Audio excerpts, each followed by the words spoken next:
vamos falar sobre o formato MARC21, a principal coisa que a gente tem que ter em mente é o que a gente precisa para ter um registro MARC21, seja ele um registro bibliográfico, um registro de autoridade ou um registro de classificação.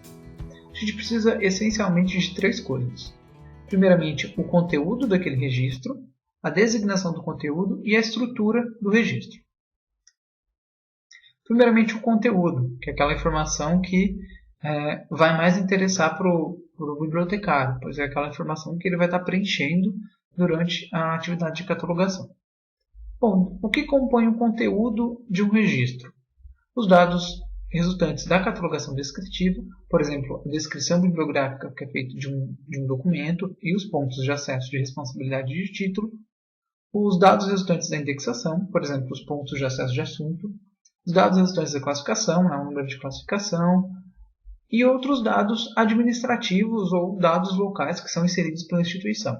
Nesses dados locais e administrativos também estão incluídas aquelas informações que dizem respeito ao registro e não necessariamente ao documento.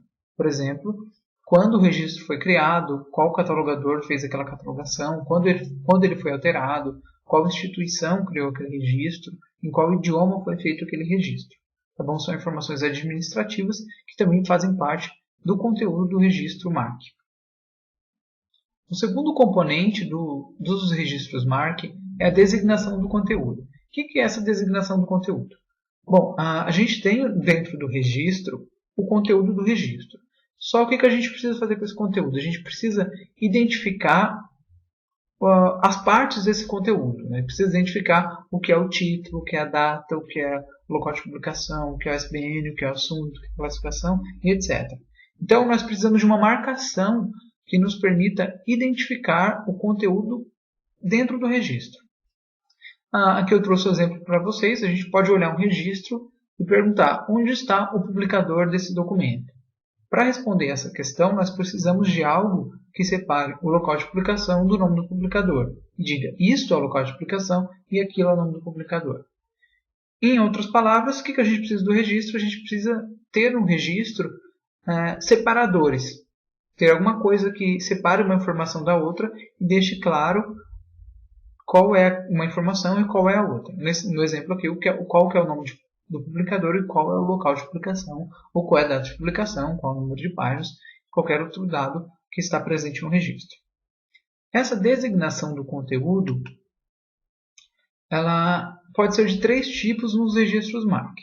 Pode ser uma etiqueta de campo, pode ser um indicador e também pode ser um código de subcampo. Bom, vamos falar agora mais detalhadamente sobre cada um desses três tipos de designação de conteúdo. O primeiro tipo, as etiquetas de campo, são conhecidas também às vezes como tags ou simplesmente como campos. Mas na verdade, aqueles três números que a gente vê lá no registro MARC não é o campo, é a etiqueta do campo.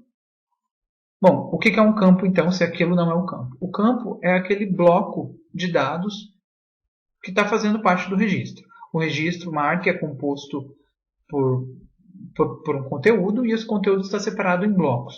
Cada um desses blocos é chamado de campo. E cada uma das etiquetas de campo ajudam a identificar cada um desses blocos que fazem parte do registro.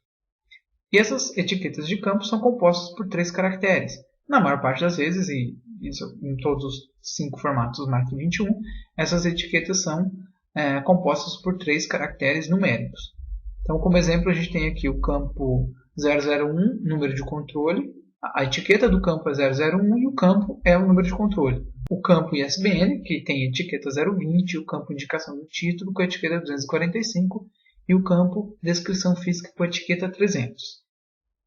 Os indicadores são o segundo tipo de designação de conteúdo que a gente pode ter no registro MARC. O que é um indicador? O indicador ele tem o propósito de trazer alguma informação sobre o conteúdo do campo. Só que os indicadores não são utilizados em todos os campos dos formatos MARC21. Em alguns campos eles são presentes, outros campos eles não são presentes e outros campos, e em alguns dos campos em que eles são presentes, eles não são preenchidos, eles são deixados em branco. Então, os indicadores são compostos por 2 caracteres, né? Na verdade, cada campo que utiliza indicador possui 2 indicadores, e cada indicador tem um caractere. Então a gente pode dizer que são 2 caracteres de indicadores em cada um dos campos que utilizam os indicadores. Então temos aqui o campo 245 com os 2 indicadores, né? O primeiro indicador com o valor 1 e o segundo indicador com o valor 4. O campo 100 com o primeiro indicador com o valor 1 e o segundo indicador não utilizado, né? O segundo indicador em branco. Esse símbolo é utilizado para indicar que o indicador foi deixado em branco. O campo 300, por exemplo, é um campo em que os 2 indicadores não são utilizados, são deixados em branco. E existem alguns campos ainda que não possuem indicadores. Não é que os indicadores ficam em branco, é que eles não têm os indicadores, que são os campos de controle, que vão do 001 até o 009. E o terceiro tipo de designação de conteúdo que a gente tem no registro é o subcampo. E para que serve o subcampo? Para separar os dados dentro de um campo. Então a gente tem, por exemplo, o campo do título, que lá dentro tem título, tem outras informações sobre o título, tem a designação geral do material, a DGM, tem indicação de responsabilidade e outras coisas. Para separar cada uma dessas informações dentro do campo, a gente utiliza um subcampo específico. E nos formatos MARC 21, os subcampos são representados por códigos de subcampo, que é composto por um caractere, seja ele uma letra ou seja ele um número. Aqui alguns exemplos, né? Então, novamente o campo 245, primeiro indicador 1 com valor 1, segundo indicador com valor 4, subcampo A contendo o título do documento e o subcampo C contendo a indicação de responsabilidade. Aqui a gente sabe que é o subcampo Q, C por quê? Nós temos aqui o código do subcampo C, que está acompanhado de um caractere especial que é utilizado para indicar que isso é um subcampo, para que ele não seja confundido com uma informação que está presente dentro do campo, que ele não seja confundido com o conteúdo do campo, mas sim que o sistema entenda que ele é um separador, um indicador do subcampo. Aqui no curso a gente utiliza o cifrão, é o símbolo mais utilizado nos manuais e no material que explica os formatos MARC 21, só que esse símbolo varia de um sistema para o outro. Em alguns sistemas é utilizado a barra em pé, outro é utilizado o circunflexo, enfim, isso varia dependendo do sistema que você está utilizando. E existem alguns campos que não contêm subcampos. Por exemplo, o campo 001 é o campo do número de controle e é um campo que não possui nenhum subcampo. Assim como ele não possui indicador, ele também não possui subcampo. Aqui o exemplo completo de um registro MARC 21. A gente pode ver mais claramente aí a presença das etiquetas de campo, também chamada na maior parte das vezes simplesmente de campos, dos indicadores e dos códigos de subcampo, fazendo separação aí do conteúdo dentro dos registros MARC 21. Bom, o que a gente viu aqui, essa designação do conteúdo que é dada pelas etiquetas de campos, pelos indicadores e pelos códigos de subcampo, ela tem um significado específico. Por exemplo, 245 significa o título no formato MARC 21 para dados bibliográficos. Esse significado na designação do conteúdo é dado pelo próprio formato. Se eu falo simplesmente 500, o campo 500, eu não sei qual é o significado daquilo, porque eu dependo de um formato me dizendo qual é o significado daquele campo 500. No formato MARC 21 para dados bibliográficos, o campo 500 vai ter o significado de nota geral. No formato MARC 21 para dados de autoridade, o campo 500 vai ter outro significado, que é um significado de um ponto de acesso relacionado ou uma remissiva verde também para nome pessoal. Então, quem que dá o significado de cada etiqueta de campo, de cada indicador, de cada subcampo, é o formato que a gente está utilizando. Se a gente vai utilizar o formato MARC 21 bibliográfico, a gente tem um significado. Se a gente vai utilizar o de autoridade, tem outro significado. Se a gente vai utilizar o Unimarc ou qualquer outro formato derivado do formato MARC, a gente vai ter um significado diferente, tá bom? Então, é a função do formato dizer para a gente qual é o significado daquele campo, daquele indicador e daquele código de subcampo. Por fim, o terceiro componente que a gente precisa para ter um registro MARC é a estrutura do registro. O que é essa estrutura? Qual é o propósito dela? Para que o registro possa ser compreendido pelo sistema de biblioteca ou por qualquer outro software que vai processar, o conteúdo e a designação do conteúdo, ou seja, aqueles dados que o catalogador informou e a etiqueta de campo, os indicadores e os códigos de subcampo devem estar organizados, ou seja, codificados, de acordo com uma estrutura compreensível para o sistema. Essa estrutura que a gente viu aqui no exemplo é uma estrutura que a gente entende. A gente está vendo aqui, tem a etiqueta de campo, os indicadores, o código de subcampo e o conteúdo de cada subcampo. Só que quando a gente vai inserir esse registro no sistema, principalmente quando a gente vai importar ele de outra instituição, nós precisamos que esse registro esteja em um formato ou codificado de um jeito que o nosso sistema consiga lê-lo e importá-lo para dentro do nosso sistema.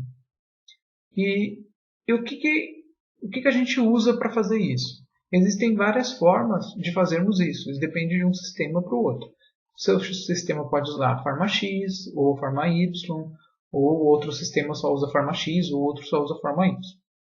Existem diversas estruturas para que essa codificação ocorra. A mais utilizada é aquela definida pela norma ISO 27009. Às vezes a gente ouve falar, registro mark ISO. O que significa isso? Significa que o registro está codificado segundo essa norma ISO 27009. Vamos entrar em detalhe aqui só para explicar um pouco melhor para vocês o que é essa estrutura definida pela norma ISO 27009, porque é interessante que o catalogador saiba disso, para que ele entenda melhor o que ele está fazendo, principalmente quando ele vai participar de um programa de catalogação cooperativa, ou mesmo se ele vai reaproveitar o registro MARC feito pela BN ou feito aí por qualquer outra biblioteca. Bom, o que essa norma ISO 27009 diz sobre a codificação do registro?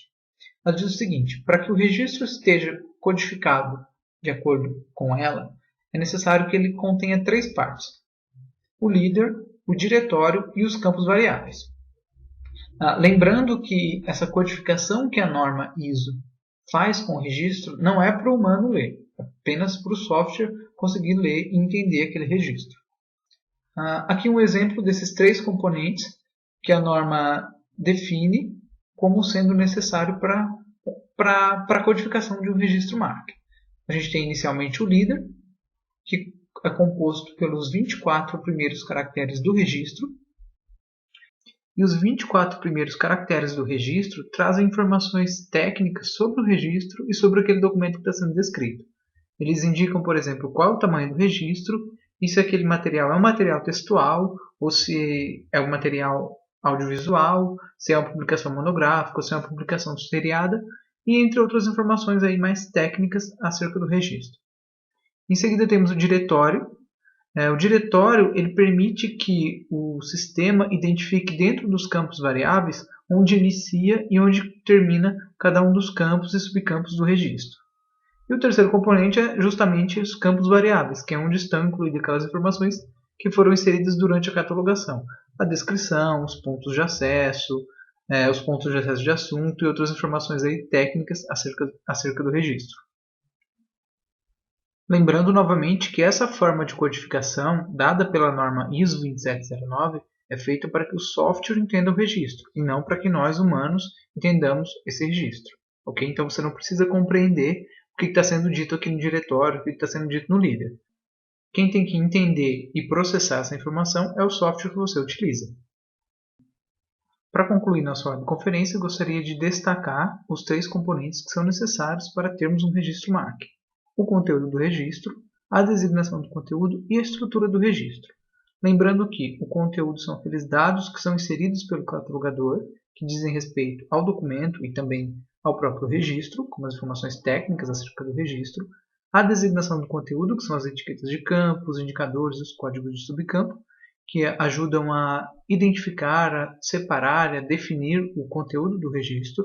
E a estrutura do registro, que é aquela codificação que faz com que o registro possa ser processado pelo sistema que estamos utilizando. Lembrando que a codificação não é voltada para nós humanos, mas sim para o software. E a principal codificação utilizada é a codificação dada pela norma ISO 27009, que define o líder, o diretório e os campos variáveis como sendo os componentes de um registro. Nessa unidade do nosso curso online, nosso foco estará no formato MARC 21 para dados bibliográficos, mais especificamente na designação do conteúdo presente nesse formato. O que significa isso? Que significa que estudaremos os campos, os indicadores e os subcampos que são utilizados no formato MARC 21 para dados bibliográficos. Na unidade seguinte, em que falaremos sobre o controle de autoridade, abordaremos os campos, subcampos e indicadores do formato MARC 21 para dados de autoridade. Nossa webconferência termina por aqui. Muito obrigado a vocês por estarem assistindo. Um grande abraço e até a próxima!